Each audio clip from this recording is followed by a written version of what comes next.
రేవంత్ రెడ్డి గారు కలవాలనుకున్నారా? ఇది నిజమా కాదా? రేవంత్ రెడ్డి గారు కూడా క్లారిటీ ఇవ్వాలి. అంటే ఒకవేళ కలవాలనుకుంటే కేంద్ర విదేశాంగ వ్యవహారాల నుంచి అంటే అటువైపు నుంచి అపాయింట్మెంట్ అడిగారా, డైరెక్ట్ గా రాష్ట్ర ప్రభుత్వం వైపు నుంచి అపాయింట్మెంట్ అడిగారా అన్నది కూడా తెలవాలి. ఎందుకంటే ఆయన కలవాలనుకుంటున్నప్పుడు కలవాలనుకున్న ఉద్దేశం కేంద్రానికి చెప్పాలి.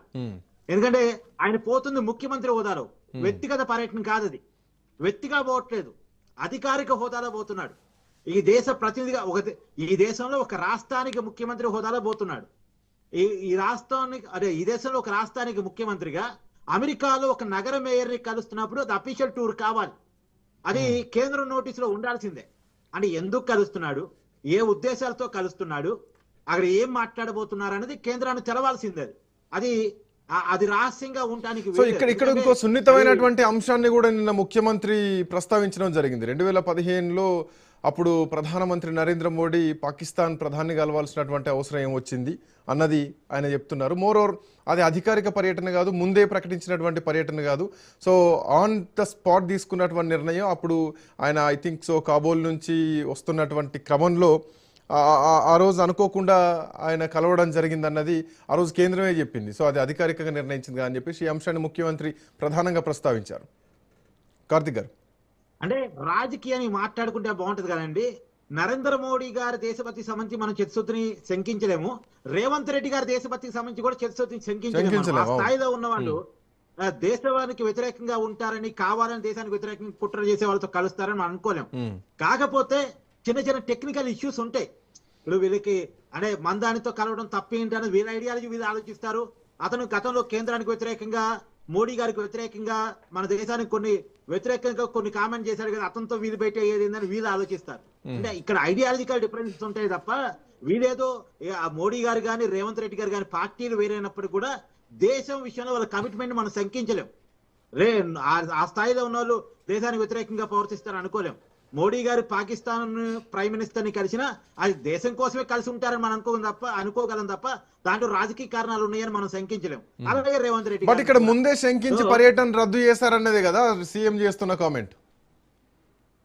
అంటే ఇక్కడ కొన్ని మిస్టేక్స్ రేవంత్ రెడ్డి గారి వైపు నుంచి జరిగాయి, అదే మిస్టేక్స్ కేంద్రం వైపు నుంచి జరిగాయి. రేవంత్ రెడ్డి గారు నిన్న క్లారిటీ ఇవ్వాల్సి ఉండే, నిజంగా మందానిని కలుద్దాం అనుకున్నారా, అపాయింట్మెంట్ అడిగారా, అపాయింట్మెంట్ అడిగితే వచ్చిన రెస్పాన్స్ ఏంటి, ఒకవేళ అపాయింట్మెంట్ అడిగితే అది కేంద్ర విదేశాంగ శాఖ త్రూ అడిగారా, లేదా డైరెక్ట్ గా స్టేట్ గవర్నమెంట్ గా అడిగారా, దానికి కూడా రేవంత్ రెడ్డి గారు చెప్పాల్సి ఉంది. ఒక చిన్న బ్రేక్ తీసుకుందాం, బ్రేక్ తర్వాత డ్రైవ్ విల్ బి కంటిన్యూడ్.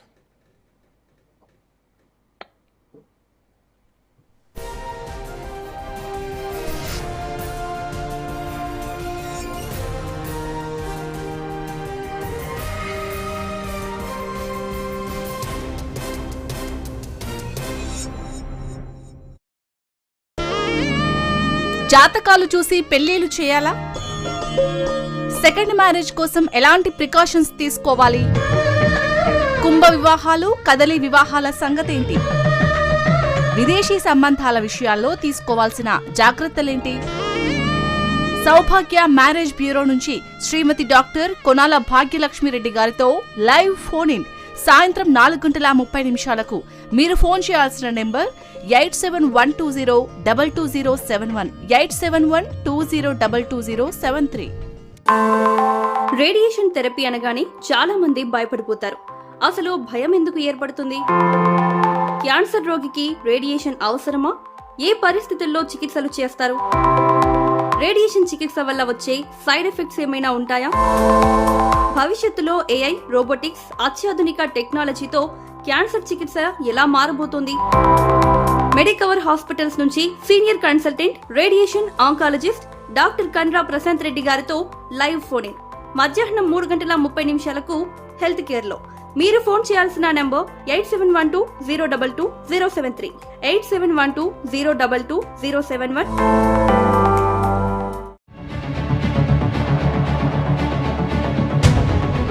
దేశాన్ని ప్రభావితం చేసే ఘటనలు, ప్రపంచ దృష్టిని ఆకర్షించే అంశాలు, క్షణక్షణం మారే పరిణామాలు, పొరుగు దేశాల వ్యూహ ప్రతివ్యూహాలు,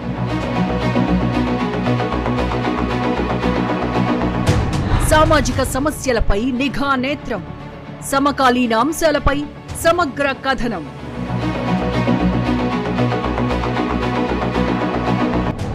సబ్జెక్ట్ ఏదైనా, ఇష్యూ ఎలాంటిదైనా డీటెయిల్డ్ రిపోర్ట్తో మీ ముందుకు. Burning topic everyday at 9:30 PM.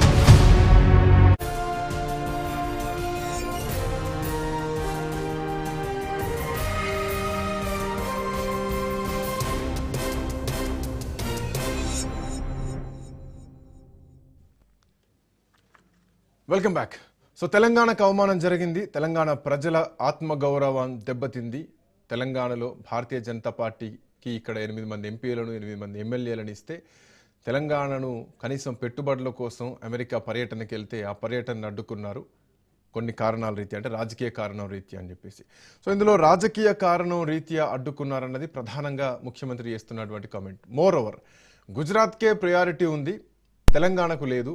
So ఎప్పుడు చూసినా తెలంగాణ మీద ఏదో రకంగా విషయం జిమ్ముతున్నారు అన్నది ముఖ్యమంత్రి నిన్న ఇచ్చినటువంటి స్టేట్మెంట్. రైట్, బట్ ఇప్పుడు దీన్ని బీజేపీ ఖండిస్తోంది. నుమాన్ గారు, సో సంఘ విద్రోహ శక్తులు, దేశ వ్యతిరేక శక్తులను కలవడానికి ముఖ్యమంత్రి వెళ్తున్నారు కాబట్టి సో దీన్ని పర్యటన అడ్డుకోవడానికి ప్రధానమైనటువంటి కారణం అని చెప్పేసి బీజేపీ చెప్తోంది. ఓకే, వారు సంఘ విద్రోహ శక్తులని, దేశ వ్యతిరేక శక్తులు అని చెప్పేసి వారు అంటున్నారండి. నేను ఒకటే సూటి ప్రశ్న అడుగుతున్నాను. మేము జోహ్రాన్ మమ్దానితో కానివ్వండి, ప్రొఫెసర్తో కానివ్వండి,